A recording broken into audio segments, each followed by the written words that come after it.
મિત્રો સ્વાગત છે તમારું અમારી યુટ્યુબ ચેનલ ઓનલી યુની પર।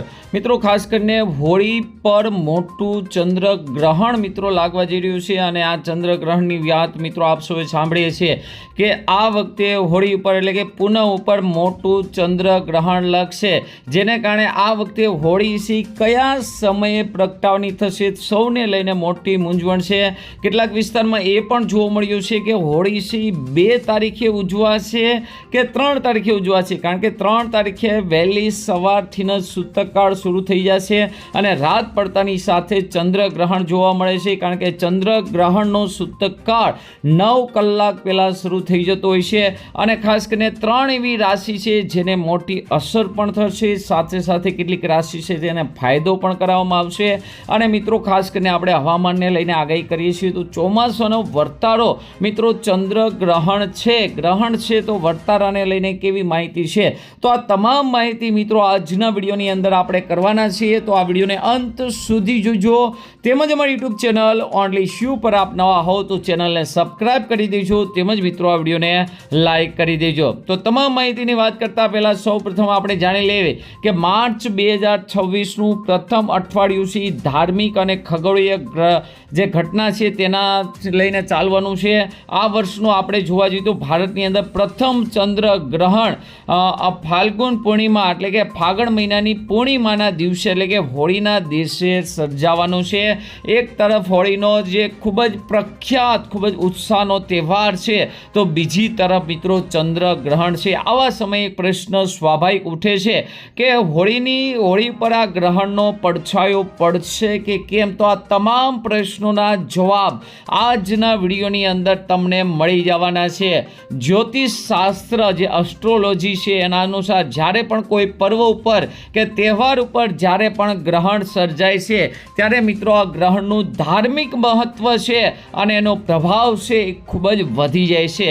જ્યોતિષાર્યના મતે આ ગ્રહણ દરમિયાન માનસિક બેચેની, નિયમોમાં મતિભ્રમ અને ભાવનાત્મક ઉતાર ચઢાવ પણ મિત્રો જોવા મળી શકે, એટલે કે ખૂબ જ પ્રભાવિક અસર છે એ ગ્રહણની થતી હોય છે। વૈજ્ઞાનિક દ્રષ્ટિથી જોઈએ તો ચંદ્રગ્રહણ એક કુદરતી ઘટના છે જેમાં પૃથ્વી, સૂર્ય અને ચંદ્ર છે એક જ રેખાની અંદર આવી જાય છે અને પૃથ્વીનો પડછાયો છે ચંદ્ર ઉપર પડવાને કારણે ચંદ્રગ્રહણ થાય છે। હવે મિત્રો વાત કરીએ કે આ ચંદ્રગ્રહણનો સમય શું છે અને આપણે છે એને પાળવાનું ક્યારે હોય છે, તો ખગોળીય ઘટના અનુસાર 3 માર્ચના રોજ ચંદ્રગ્રહણ સિંહ રાશિની અંદર અને પૂર્વ ફાલ્ગુની નક્ષત્રની અંદર સર્જાશે।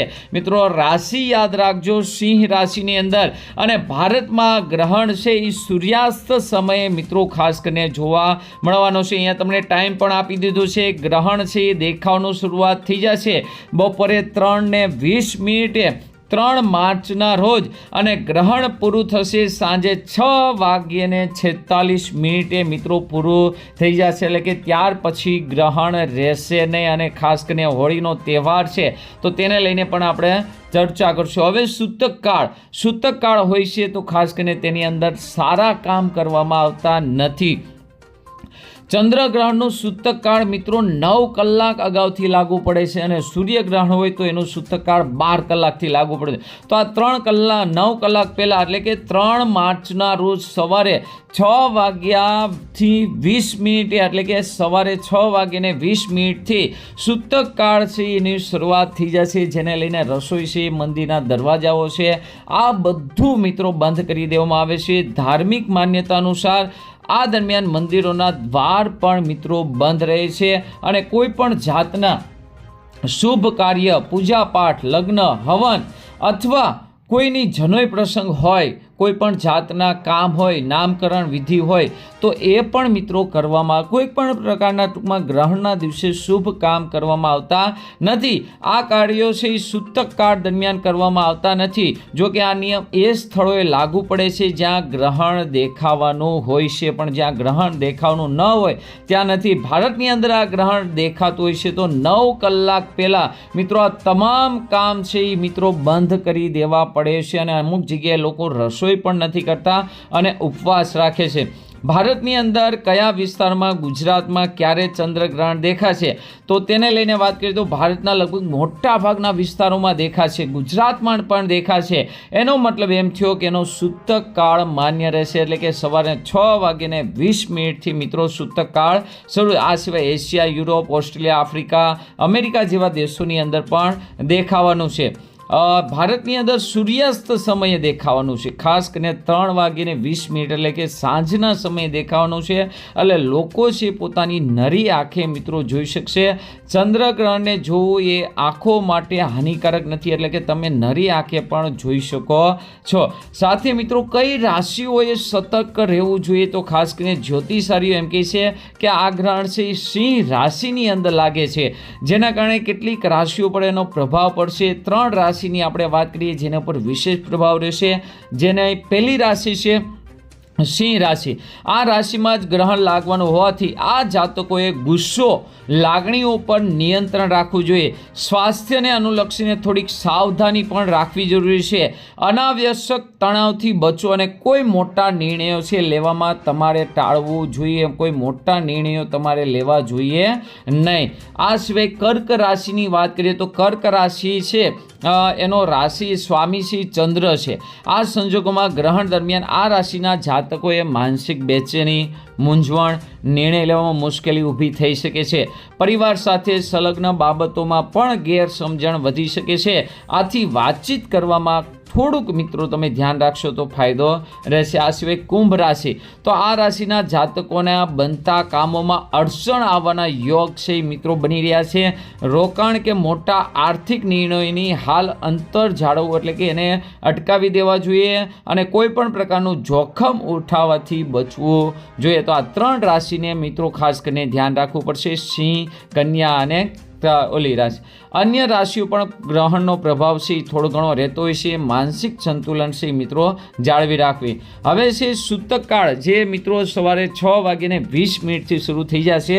તો આ સમય ગાળા દરમિયાન શું કરવું જોઈએ અને શું ન કરવું જોઈએ તો ધાર્મિક માન્યતા અનુસાર ખાસ કરીને જો આ નિયમોનું તમે પાલન કરો તો ખૂબ જ શુભ માનવામાં આવે છે. ખાસ કરીને ગર્ભવતી જે મહિલાઓ છે આ મહિલાઓ છે આ સૂતક કાળ દરમિયાન અને ગ્રહણ દરમિયાન ચાકુ, કાતર જેવી સોય જેવી ધારદાર વસ્તુ છે એનાથી દૂર રહે, નજીક ન રાખે.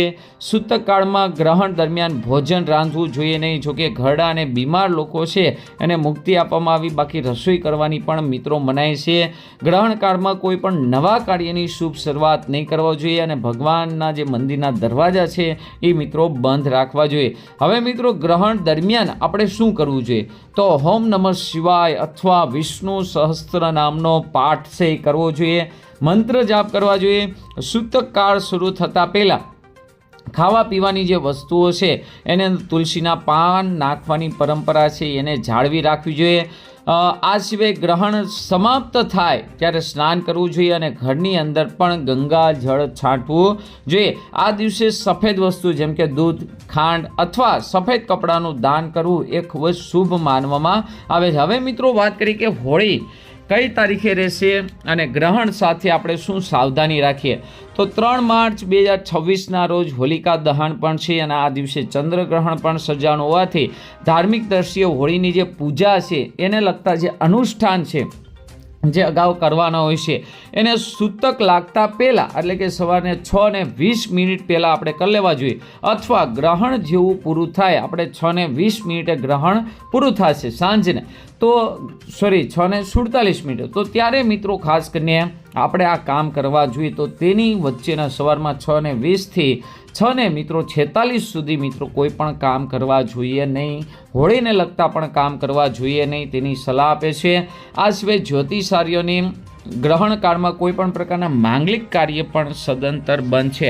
એટલે કે વાત થાય છે કે હોળીનો છે તહેવાર છે 2 માર્ચના રોજ થશે કે 3 માર્ચ તો ખાસ કરીને હોળી છે આપણે રાત્રે પ્રગટાવવાની હોય છે અને ખાસ કરીને 6:46 મિત્રો ગ્રહણ પૂરું થશે તો એનો સૂતક કાળ પણ પૂરું થઈ જશે.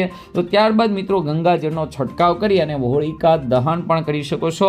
એના માટે 2 તારીખે હોલિકા દહન કરવાની કોઈ જરૂરિયાત નથી, પરંતુ ખાસ કરીને જે જ્યોતિષારીઓ વિચારે જે પ્રમાણે આખા ગુજરાતની અંદર આખા ભારતની અંદર થાય એ પ્રમાણે આપણે વર્તવું જોઈએ. મિત્રો આ સિવાય કોઈ પ્રશ્ન હોય તો જરૂરથી કોમેન્ટ કરજો. આજના વિડીયોમાં આટલું જ. અસ્તુ. જય હિન્દ, જય ભારત.